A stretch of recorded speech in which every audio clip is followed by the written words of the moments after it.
ప్రతివాడు వాని వాని క్రియల చొప్పున, అవి చెడ్డవైన మంచివైన సరే, దేహముతో జరిగించిన వాటి ఫలం ప్రతివాడు పొందినట్లు మనం అందరము క్రీస్తు యొక్క న్యాయపీఠం ఎదుట కదా ఏంటంటే ప్రత్యక్షం కావాలంటే ఆయన న్యాయపీఠం ఎదుటికి మనం అందరం తేపడతాం. ఒక దినాన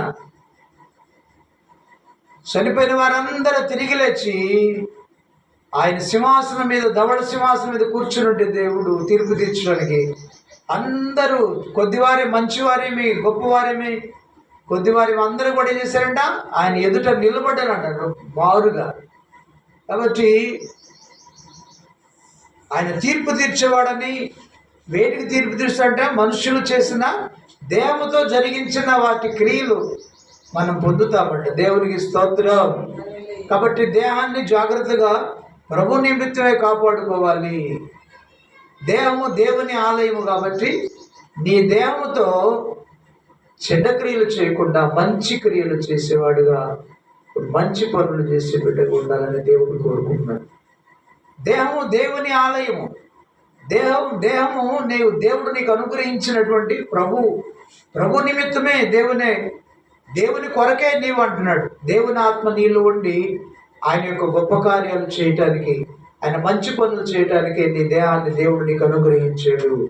నీలో ఉన్న ఆత్మకు ఆలయం అని దేవుడు మాట్లాడుతున్నాడు. కాబట్టి దేహంతో సత్క్రియలు చేసేవారిగా ఉండాలి, కానీ దుష్కార్యములు, చెడ్డ పనులు చేసేవారు ఉండకూడదని దేవుడు కోరుకున్నాడు. ఒకవేళ అలా చేస్తే తీర్పు ఉంటుందని దేవుడు మాట్లాడుతున్నాడు. మనుష్యులు చేయు ప్రతి క్రియకు విమర్శన దినమున తీర్పు ఉంటుందని మాట్లాడుతున్నాడు.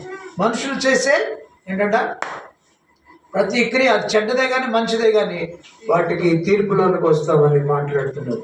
మరొక వచనం చూడండి, హెబ్రీయులకు రాసిన పత్రికలో కూడా అలానే పరిశుద్ధాత్ముడు తెలియజేస్తున్నాడు. మనుషులు ఒక్కసారి మృతి పొందవలెను, అయితే ఆ తర్వాత తీర్పు జరుగును. 9వ అధ్యాయం, హెబ్రీయులకు రాసిన పత్రిక 9వ అధ్యాయం 27, 28 వచనాలు. మనుషులు ఒక్కసారి మృతి పొందవలని నియమింపబడిన, ఆ తర్వాత తీర్పు.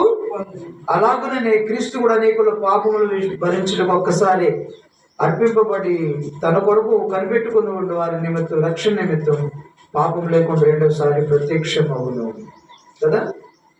మనుషులు ఒక్కసారి మృతి పొందవలను.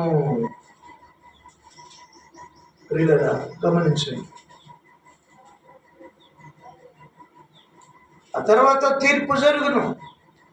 కాబట్టి తీర్పు అనేటువంటిది ఒకటి ఉందని మనం గుర్తుంచుకొని, వేటికి తీర్పు తీరుస్తాడంట, దేహంతో జరిగించిన చెడ్డైనా మంచైనా దేవుడు వాటికి తీర్పులను తీసుకొస్తాడంట. కాబట్టి ప్రియులరా, నీ దేహాన్ని జాగ్రత్తగా కాపాడుకోవాలి. ప్రభు కోసం నీ దేహాన్ని ప్రభు నిమిత్తమే కానీ నీ సొంత కార్యముల నిమిత్తం కాదని గుర్తించి దేహంతో మంచి క్రియలు చేసే బిడ్డలుగా ఉండాలని దేవుడు కోరుకుంటున్నాడు.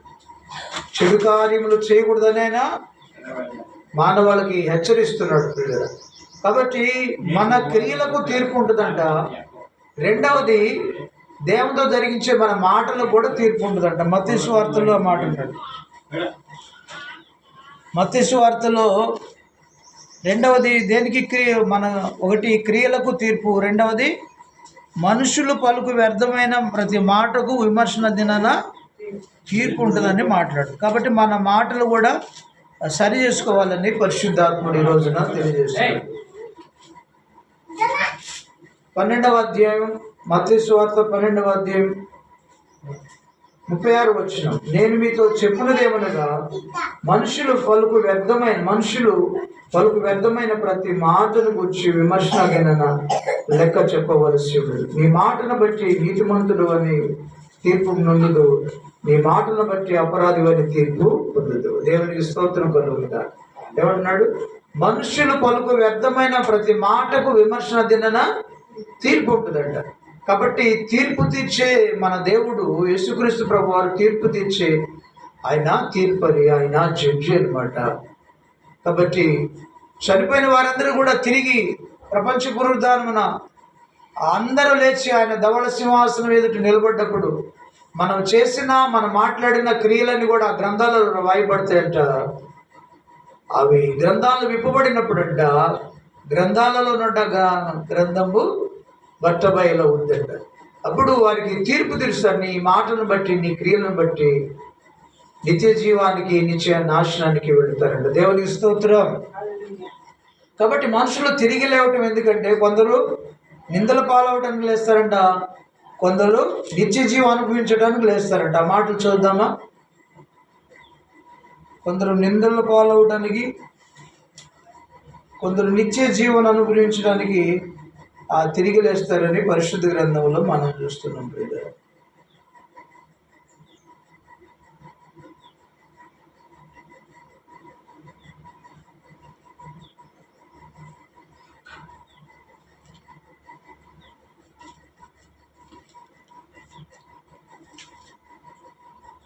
మత్తయి సువార్త 25:46 మీరు నిత్య శిక్షకును నీతిమంతులు నిత్య జీవమునకును వదులు. ఎవరు?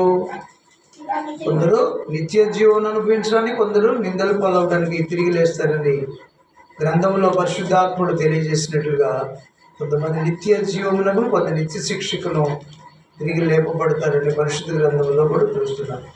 అలానే మలాకీ గ్రంథంలో కూడా ఒక మాట ఉన్నది పిల్లలు, చదువుకున్నాం.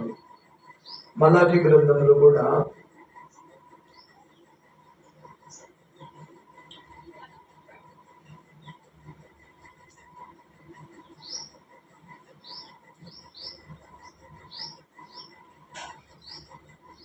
దానియేలు కొద్దాం సార్, క్షమించండి. దానియేలు గ్రంథంలో అయితే ఇంకా ప్రస్ఫుటంగా ఉంటుంది. చూద్దాం. 12వ అధ్యాయం, దానియేలు గ్రంథం 12వ అధ్యాయం 2-3 వచనాల్లో మొదటి నుంచి చూద్దాం. అప్పుడు నీ జనుల రాజ్యము కూడిన కాలము మొదలుకొని ఈ కాలం వరకు ఎన్నటికీ కలుగునంత ఆపద కలుగునైతే నీ జనులలో గ్రంథమందు దాఖలైన వారెవరు వారు తప్పించుకుందరు. మరియు సమాధులలో నిద్రించు అనేకులు మేలుకొందరు. కొందరు నిత్య జీవం అనుభవించుటకును, కొందరు నింద పాలవుటకును నిత్యము హేయులవుటకును మేలుకొందరు. బుద్ధిమంతులైతే ఆకాశమండలను జ్యోతులను పోలిన వారే ప్రకాశించదు. నీతి మార్గం అనుసరించి నడుచుకున్నట్లు ఎవరు అనేకులను త్రిపుదురు వారు నక్షత్రముల నిరంతరం ప్రకాశించెదరు. దేవునికి మహిమ కలుగును గాక. సమాధిలో ఉన్నవారు అనేకులు మేల్కొంటారంట. కొందరు నిత్య జీవనం అనుభవించడానికంట, కొందరు నిందల పాలవటానికి కదా హైలు అవ్వడానికి తిరిగి లేస్తారని పరిశుద్ధ గ్రంథంలో మనం చూస్తున్నాం పిల్లలు. కాబట్టి క్రీస్తునందు ప్రియమైన వాళ్ళరా, కొంతమంది నిత్య జీవనం అనుభవించడానికి తిరిగి లేస్తారంట, కొందరు నిందలు పాలవడానికి తిరిగి లేస్తామని కదా లేఖనాల్లో మనం చూస్తున్నాం. కాబట్టి పిల్లలరా, దేవుని సమాజంలో దేవుడు దైవముల మధ్య వారికి తీర్పు తీరుస్తున్నాడని మనం చదువుకున్న వాక్య భాగంలో చూస్తున్నాం. కీర్తన గ్రంథంలో ఏంటంట, దేవుని సమాజంలో దేవుడు నిలిచి ఉన్నాడు, దైవముల మధ్య ఆయన తీర్పు తీరుస్తున్నాడు. ఎవరి మధ్య అంట? దైవముల మధ్య ఆయన ఎందుకు తీర్పు తీరుస్తున్నారంట? మీరు ఎంతకాలము మీరు అన్యాయంగా లోకంలో ఉండడం, మనుషులు ఏం చేస్తున్నారు? అన్యాయంగా తీర్పు తీరుస్తున్నారంట. ఇంకా ఏమంటున్నాడు? ఎంతకాలం భక్తిహీనులు ఏళ్ళ పక్షపాతం చూపిస్తారు. ఒకటి ఏం చేస్తున్నాడంట? అన్యాయంగా తీర్పు తీరుస్తున్నారు. రెండవది భక్తిహీనుల పక్షమున పక్షపాతం చూపుతూ ఉన్నారు. పేదలను తండ్రి లేని వారిని న్యాయము తీర్చుడి, శ్రమగల వారిని దీనులకు న్యాయం తీర్చుడి, దరిద్రులను నిరుపేదలను విడిపించుడి, భక్తుల చేతులను వారిని తప్పించుడి. దేవునికి మహిమ కలుగును గాక. దేవుడు అంటున్నాడు, ఏమంటున్నాడంటే, మీరు ఎంతకాలం అన్యాయంగా తీర్పు తీరుస్తారు? ఎంతకాలం భక్తిహీనుల పక్షపాతం చూపెడతారు? అలా ఉండకుండా కదా తల్లిదండ్రులు లేని వారికి తీర్పు తీర్చండి, శ్రమగల వారిని దీనులను న్యాయం తీర్చండి, దరిద్రుల చేతుల నుంచి కదా నిరుపేదలను విడిపించండి, దరిద్రులను నిరుపేదలను విడిపించండి, భక్తిహీనుల చేతులను మనం తప్పించుడి అని మాట్లాడు. భక్తిహీనుల చేతుల నుంచి ప్రజలను మనం తప్పించేవారుగా ఉండాలి. దేవునికి స్తోత్రం కలుగుగా. ఎవరికి అన్యాయంగా తీర్పు తీర్చకూడదని మాట్లాడుతున్నాడు. రెండవది భక్తిహీనుల పక్షాన పక్షపాతం చూపకూడదని మాట్లాడుతున్నాడు. విధవరాళ్లకు, తల్లిదండ్రులు లేని వారికి న్యాయం తీర్చాలని దేవుడు కోరుకుంటున్నాడు. విధవరాళ్లను వారి ఇబ్బందులలో పరామర్శించడం దేవునికి ఇష్టమైన కార్యమని మనం అలా ఉండాలని దేవుడు దరిద్రులను దీనులను విడిపించాలంట. భక్తిహీనుల చేతుల్లోంచి వారిని విడిపించాలి. ఈ రోజున కూడా ప్రియులారా, భక్తిహీనులు, భక్తి కలిగినటువంటి వారు ఇద్దరు ప్రజల్లో ఉన్నారన్నట్టు. భక్తి కలిగిన వారు ఉన్నారు, భక్తిహీనులు ఉన్నారు. కాబట్టి